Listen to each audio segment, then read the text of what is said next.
नमस्कार, स्वागत है आप सभी का देवभूमि समाचार में। मैं हूं आपके साथ सुनील चौहान। केंद्रीय गृह मंत्री अमित शाह की अध्यक्षता में मादक पदार्थों की तस्करी और राष्ट्रीय सुरक्षा को लेकर आयोजित बैठक का आयोजन हुआ, जिसमें सीएम पुष्कर सिंह धामी ने वर्चुअली हिस्सा लिया। कार्यक्रम में केंद्र शासित प्रदेशों और अलग अलग राज्यों के राज्यपाल, उपराज्यपाल और मुख्यमंत्री शामिल हुए। बैठक में सीएम धामी ने गृह मंत्री का आभार जताया। सीएम ने कहा कि केंद्र सरकार की तरफ से ड्रग्स ट्रैफिकिंग के खिलाफ जो कार्य किया जा रहा है, जिसके सकारात्मक प्रभाव देखने को मिल रहे हैं।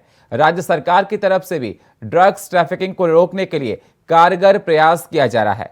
2025 तक उत्तराखंड को ड्रग्स फ्री बनाने का लक्ष्य रखा गया है, जिसके लिए हर स्तर पर काम किया जा रहा है।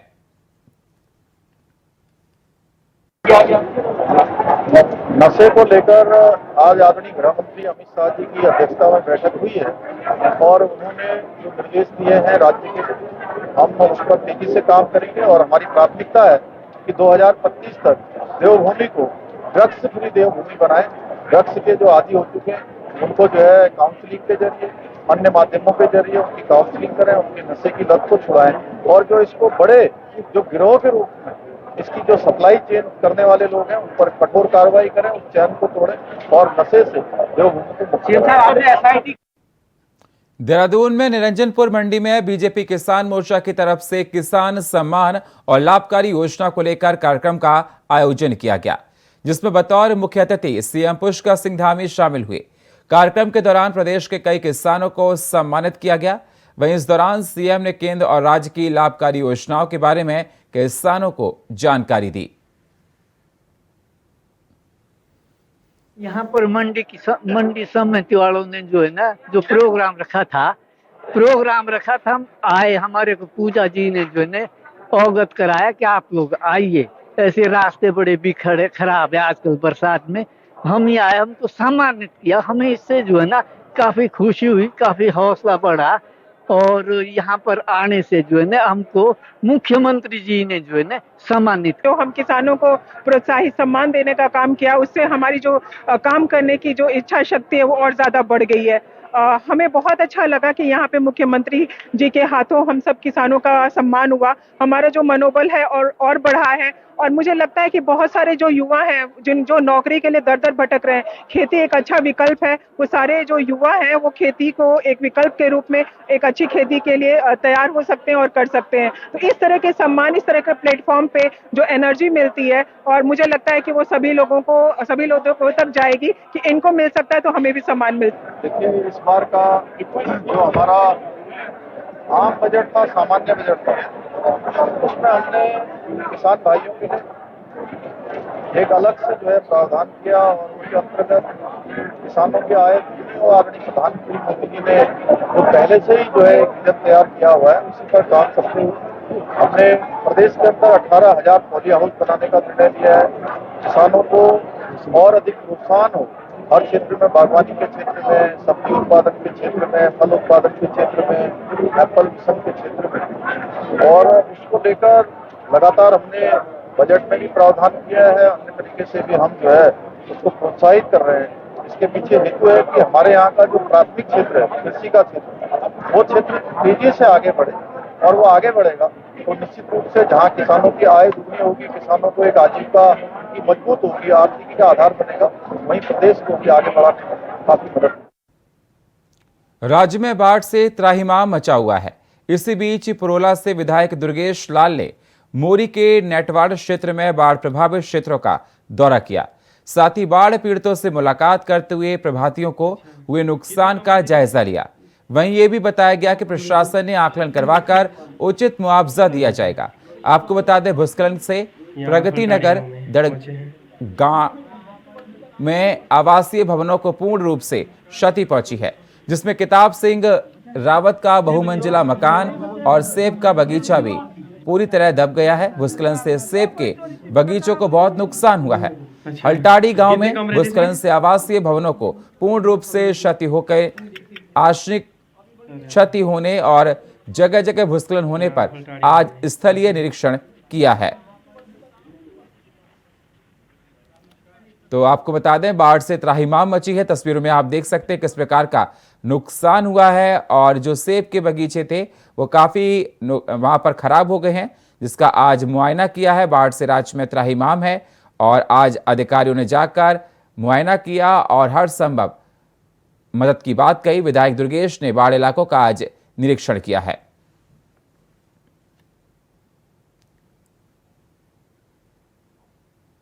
लगातार केदारनाथ धाम में रील्स वायरल हो रही हैं, जिसके चलते केदारनाथ मंदिर में वीडियो और तस्वीरें खींचने पर प्रतिबंध लग चुका है। आपको बता दें, बीकेटीसी के अध्यक्ष अजेंद्र अजय ने यह फैसला लिया, जहां मंदिर समिति ने केदारनाथ धाम में जगह जगह चेतावनी बोर्ड भी लगाए हैं। साथ ही मंदिर परिसर में वीडियो और फोटो खिंचाने पर कानूनी कार्रवाई करने की बात भी कही है। देखिए, आप जानते हैं कि विगत कुछ दिनों से सोशल मीडिया पर कुछ वीडियो रील्स वगैरह वायरल्स हो रही थी, जिनसे जो श्रद्धालु हैं, तीर्थयात्री हैं, धर्म प्रेमी हैं, उनकी भावनाएं आहत हो रही थी और वो गरिमाओं के विपरीत उनको माना जा रहा था। तो इसको देखते हुए बद्रीनाथ केदारनाथ मंदिर समिति ने जो मंदिर के भीतर रील्स, फोटोग्राफी, वीडियोग्राफी इत्यादि जो हो रही थी और मंदिर परिसर में, हमने उसको प्रतिबंधित कर दिया है और उसके लिए तमाम स्थानों पर वहाँ साइन बोर्ड लगाए गए हैं कि और चेतावनी दी गई है कि अगर कोई वहाँ पर वीडियोग्राफी, फोटोग्राफी इत्यादि करता है तो उसके विरुद्ध हम विधिक कार्रवाई करेंगे। गुरु पूर्णिमा से 4 जुलाई से शुरू हुआ कांवड़ मेला शिवरात्रि 15 जुलाई को संपन्न हो गया। इस दौरान करीब 4 करोड़ 7 लाख शिव भक्त कांवड़िए देश भर से हरिद्वार गंगा जल लेने के लिए पहुंचे। ये कांवड़िया गंगा जल लेकर को वहां से चले गए, मगर जाते जाते यहां पर करीब 30,000 मीट्रिक टन कूड़ा हरिद्वार के घाटों के पास बाजार में हाईवे पर छोड़कर चले गए, जिसमें बड़ी मात्रा में पॉलिथीन भी है। इस पर नगर निगम का कहना है कि कूड़ा उठाने के लिए अभी उन्हें 2 से 3 दिन का समय और लग सकता है।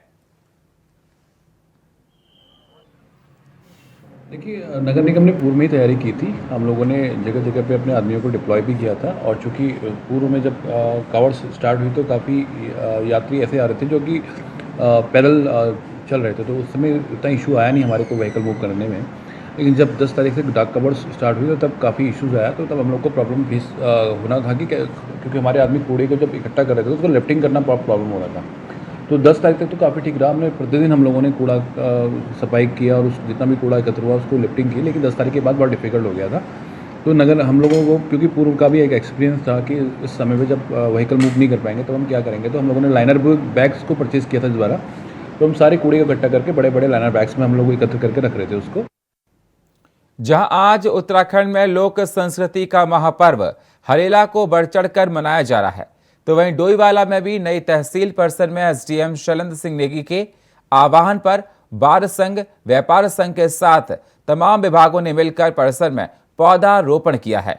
वहीं इस मौके पर मैती आंदोलन के संस्थापक कल्याण सिंह रावत ने अपने संबोधन में कहा कि आज मैती आंदोलन एक परंपरा बन गया है। शादी के अवसर पर बेटी विदाई से पहले जो पौधा रोपण करती है, उससे बेटी की यादों को ये पौधा हमेशा बनाए रखता है।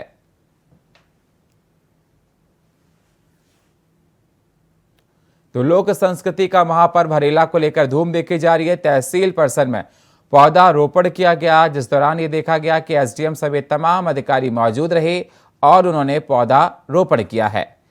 लोक संस्कृति का ये महापर्व है हरेला।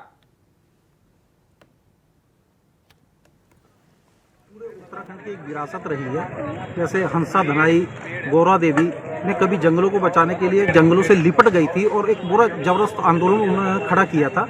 उसी क्रम में आज जिस तरह से ओजोन परत को नुकसान पहुंच रहा है और तमाम ग्लोबल वार्मिंग की बातें चल रही हैं, उसमें इस तरह के आयोजन बहुत ज़्यादा आवश्यक हैं और मुझे लगता है इसमें हर किसी को बढ़ चढ़कर हिस्सेदारी करना चाहिए। और इसी को लेके आज उप जिलाधिकारी महोदय के दिशा निर्देशानुसार जो ये कार्यक्रम का कॉल किया गया है, इसमें प्रबोधन बार एसोसिएशन भी बढ़ चढ़कर हिस्सेदारी कर रही है और आगे भी करती रहेगी। तो मैं हरेला पर सभी देशवासियों को अपना बहुत बहुत बधाई देता हूँ, शुभकामनाएं देता हूँ कि हम हरेला त्यौहार मना रहे हैं। और हरेला का पर्व का यही मकसद होता है कि हम धरती की हरियाली को बढ़ाएं, धरती के हरियाली के जब बढ़ेगी तभी हमें अनाज भी मिलेगा, पानी भी मिलेगा और हवा भी मिलेगी। इसलिए इस पर्व का बड़ा महत्व है और विशेषकर हमारे उत्तराखंड के लिए, क्योंकि हिमालय भी हमारे पास है, गंगा यमुना भी हमारे पास है, बहुत सारे बुग्याल हमारे पास है और हरे भरे जंगल बांध बुरांस से लेकर और शीशम और देव के जंगल हमारे पास है। इसलिए ये जो हरेला त्यौहार है ये हमारे लिए बड़ा मायने रखता है। उत्तराखंड में हरेला लोक पर्व का आयोजन किया जा रहा है। यहाँ पर भी डोईवाला में हम नया तहसील भवन बना है और इसमें पर्याप्त जगह है, तो सभी लोगों ने विचार किया कि यहाँ पर हम इस पर्व का आयोजन करें। उसमें हमारे तमाम संगठन, व्यापार मंडल है, बार एसोसिएशन है और समाज सेवी संगठन है, राजनीतिक दल के लोग हैं, ग्राम प्रधान हैं, नगर पालिका के लोग हैं और विभिन्न विभागों के लोग, जैसे वन विभाग है, उद्यान है, राजस्व है, पुलिस है, होमगार्ड है, बहुत सारे लोग यहाँ पर आए हैं, विकास विभाग के लोग हैं। तो सब लोग मिलजुल कर यहाँ पर मना रहे हैं। हमने 51 पौधों का लक्ष्य रखा था कि 51 पौधे हम यहाँ पर शुभ अंक है और हरेला लोक पर्व अभी इसका उद्घाटन भी होना है तहसील का, तो यहाँ पर हम लगाएंगे। उत्तराखंड में ऋतुओं के अनुसार अनेकों पर्व मनाए जाते हैं। ये पर्व उत्तराखंड की संस्कृति को उजागर करने और पहाड़ की परंपराओं को कायम रखने के लिए मनाए जाते हैं। इन्हीं में ये खास पर्व है हरेला पर्व, जो उत्तराखंड का लोक पर्व है। उत्तराखंड में 1 महीने तक मनाए जाने वाले हरेला पर्व प्रदेश में बड़े धूमधाम से मनाया जा रहा है, जिसको लेकर जिला प्रशासन और नगर निगम की तरफ से भी हरेला पर्व के मौके पर वृक्षारोपण का आयोजन किया गया, जिसमें नगर निगम और जिला मुख्य विकास अधिकारी झरना कमठान ने रेंजर ग्राउंड में वृक्षारोपण कर राज्यवासियों को पर्व की बधाई दी। इस मौके पर नगर आयुक्त ने कहा कि हरेला पर्व प्रकृति का पर्व, सभी लोगों को वृक्षारोपण करना चाहिए और उनका संवर्धन भी करना चाहिए, ताकि आने वाली पीढ़ी को जल संरक्षण और पर्यावरण संरक्षण में मदद मिल सके। बस मैं सभी को यही संदेश देना चाहूँगा कि ज़्यादा से ज़्यादा पेड़ लगाएं, वृक्ष लगाएं और उनकी देखभाल भी करें, उनको बड़ा करें, ताकि आगे जो हमारी आने वाली पीढ़ी है उनको स्वच्छ वायु मिल सके, स्वच्छ जल मिल सके। क्योंकि पेड़ जो हैं वो अंडरग्राउंड वाटर को क्लियर करने का, होल्ड करने का, ये सब भी बहुत काम करते हैं और सभी जानते हैं वृक्षों का, पेड़ों का क्या महत्व है हमारे जीवन में। तो ये विशेष त्यौहार जो उत्तराखंड का है हरेला, जो पूरे देश को ही नहीं पूरे विश्व को एक ये संदेश देता है, अधिक से अधिक वृक्ष लगाएं, नेचर को संरक्षित करें, कंजर्वेशन करें और अपनी आने वाली पीढ़ियों के लिए सस्टेनेबिलिटी का एक उदाहरण। वक्त एक छोटे से ब्रेक का है, मिलते हैं एक छोटे से ब्रेक के बाद। स्वागत है आप सभी का देवभूमि समाचार में। अब रुक करते हैं अगली खबरों का। उत्तराखंड के कृषि मंत्री गणेश जोशी रुद्रपुर के पंतनगर स्थित शिवालय पहुंचे, जहां उन्होंने पूजा अर्चना कर भगवान भोलेनाथ से देश और प्रदेश की खुशहाली, तरक्की और चंद्रमुखी विकास के साथ साथ देवी आपदाओं के प्रकोप से बचाने की कामना की है। साथ ही इस दौरान मंदिर परिसर में कृषि मंत्री ने वृक्षारोपण किया और प्रदेश वासियों को हरेला पर्व की बधाई दी है।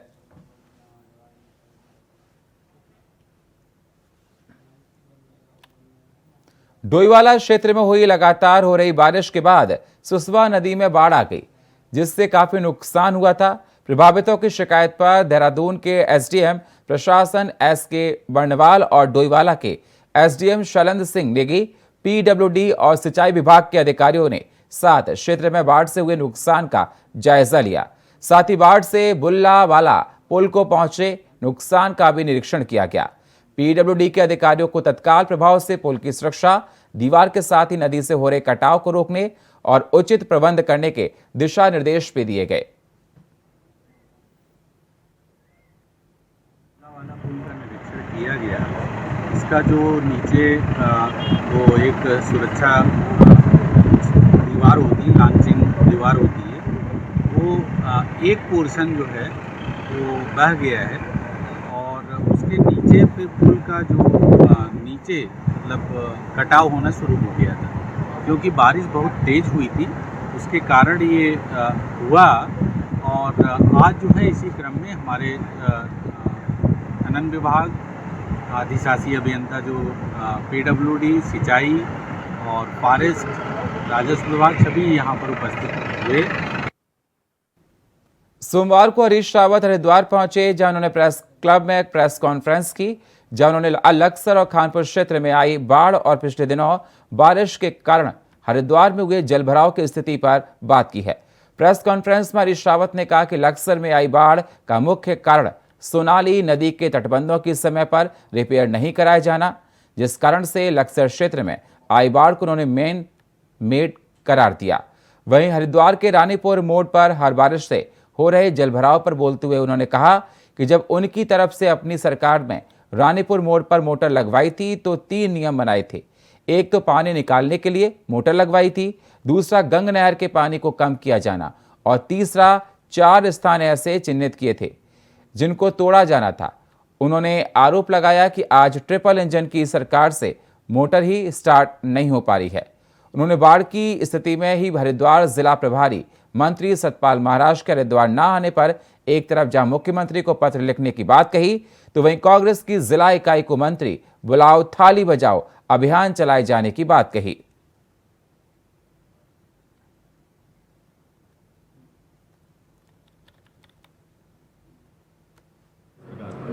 हाँ, ये ट्रिपल इंजन की सरकार ज़रा ज़्यादा भारी हो गई है। मैं लोगों से कहूँगा कि इनका भार कम करिए, ये चल नहीं पा रही है। इनसे पंप ही स्टार्ट नहीं हो रहे, और उसको स्टार्ट करने के लिए हम जैसे लोगों को आना पड़ रहा है, इस उम्र में आना पड़ रहा है। ऑपरेशन वाला जो मामला है, स्टिंग मामले की जांच हो रही है। आप उनके क्षेत्र में भी गए जिन्होंने स्टिंग किया था आपके? अब ये कानूनी प्रक्रिया है, चलेगी, और बाकी स्टिंग क्या है, क्या उसकी वास्तविकताएं हैं, उसके विषय में मैं अपने पोस्ट में डाल रहा हूँ निरंतर। आप उसको पढ़ें, लोगों से मेरा आग्रह उसको देखें। कानपुर क्षेत्र में पूरा घूम गए हैं, कानपुर क्षेत्र में पूरा घूम गया है, चूँकि आप गए वहाँ पर, उन्हें काफ़ी परेशानी भी हुई थी। आपके वहाँ जाने से नो कमेंट। मंत्रियों को बुलाने की मांग की है कि मंत्री जो है हाँ, ये उत्तराखंड कांग्रेस ने अग्निवीर को लेकर प्रदेश भर में पदयात्रा शुरू करने का ऐलान किया। अब इसको लेकर सत्ताधारी दल बीजेपी में हलचल तेज हो गई है। पहले दिल्ली में अग्निपथ योजना को लेकर राहुल गांधी ने सवाल खड़े किए और फिर राहुल गांधी के आह्वान पर उत्तराखंड कांग्रेस ने पदयात्रा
हमारे राष्ट्रीय नेता राहुल गांधी जी ने अग्निवीर योजना के खिलाफ जो प्रदेश में एक पैदल मार्च की यात्रा निकालने के लिए आदेशित किया है और जिसकी तैयारियां चल रही हैं, जिसमें उन्होंने ये कहा है कि मैं स्वयं इस यात्रा में शामिल होऊंगा, उससे भारतीय जनता पार्टी के अंदर भय का माहौल है।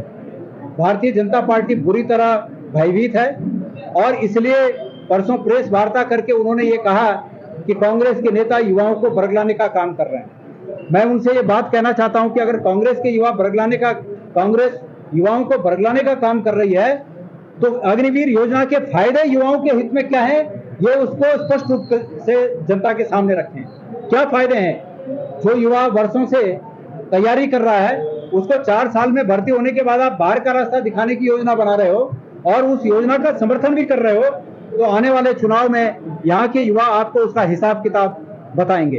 अग्निवीर ये जो योजना केंद्र सरकार लाई थी, हम पहले दिन से ही कह रहे थे कि ये जो योजना है इसका ठीक ढंग से इसको नहीं बनाया जा रहा। जिन बच्चों को 4-5 साल के लिए अग्निवीर के द्वारा सेना में भर्ती किया जाएगा और उसके बाद 4-5 साल के बाद वो बच्चे कहाँ जाएंगे, ये सवाल हमारा उस समय था। और आज जब बच्चे नौजवान अग्निवीर से उनका मन टूट रहा है और भारतीय जनता पार्टी को भी अब लग रहा है कि इस पर जो उन्होंने पूरा ये बनाया और उस पर उनको अब कहीं ना कहीं ये ऐसा लग रहा है कि इस पर बैक मारनी पड़ सकती है। तो इस पर देखिए हमारा ये स्पष्ट कहना है कि केंद्र सरकार बिना तैयारी के थोपने वाले काम करती है। और फिलहाल देवभूमि समाचार में इतना ही। बाकी खबरों के लिए आप बने रहिए इंडिया वॉइस के साथ। तब तक के लिए नमस्कार।